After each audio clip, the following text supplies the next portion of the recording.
I'm Simon Redfearn. As a vegan with a background in science, one issue that's very important to me is food.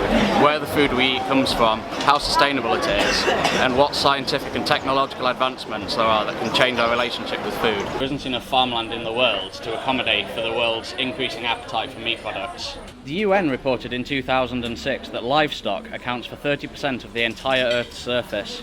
By far the worst of the common meats in terms of its environmental impact is beef. Part of the problem is that cows take a lot longer to reach maturity than smaller animals such as pigs or chickens. One recent development that shows promise is what's called in vitro meat, which is a method of growing meat directly in the lab without any need for an animal. So there's no need for slaughterhouses, and it's more environmentally friendly and it's more sustainable.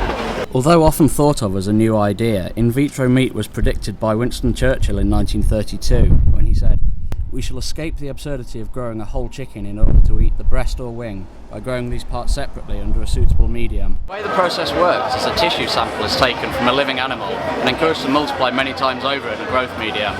And the end result in theory should be no different than a steak that you might buy at Camden Market. There's no reason you couldn't eat endangered species. You could have panda on Monday, tortoise on Tuesday, elephant on Wednesday. It's estimated that in vitro meat would use 1% of the land, 4 to 22% of the greenhouse gas emissions, and 7 to 45% of the energy compared to conventional pastoral farming. There are some consumer concerns around in vitro meat.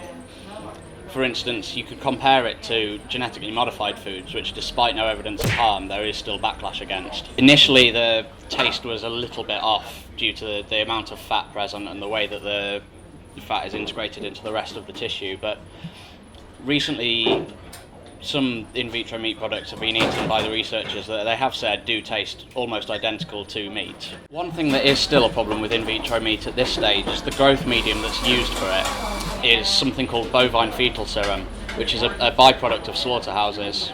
And so at the moment there's no way to make in vitro meat that doesn't involve harming animals. In terms of in vitro meat becoming commercially available, that's going to depend on a few things, one of which is the extent to which the research is funded, how much the products are subsidised when they do eventually reach supermarkets and wholesalers. That's going to have a big effect financially, but the technology should be ready within 1 to 2 decades, 10 to 20 years.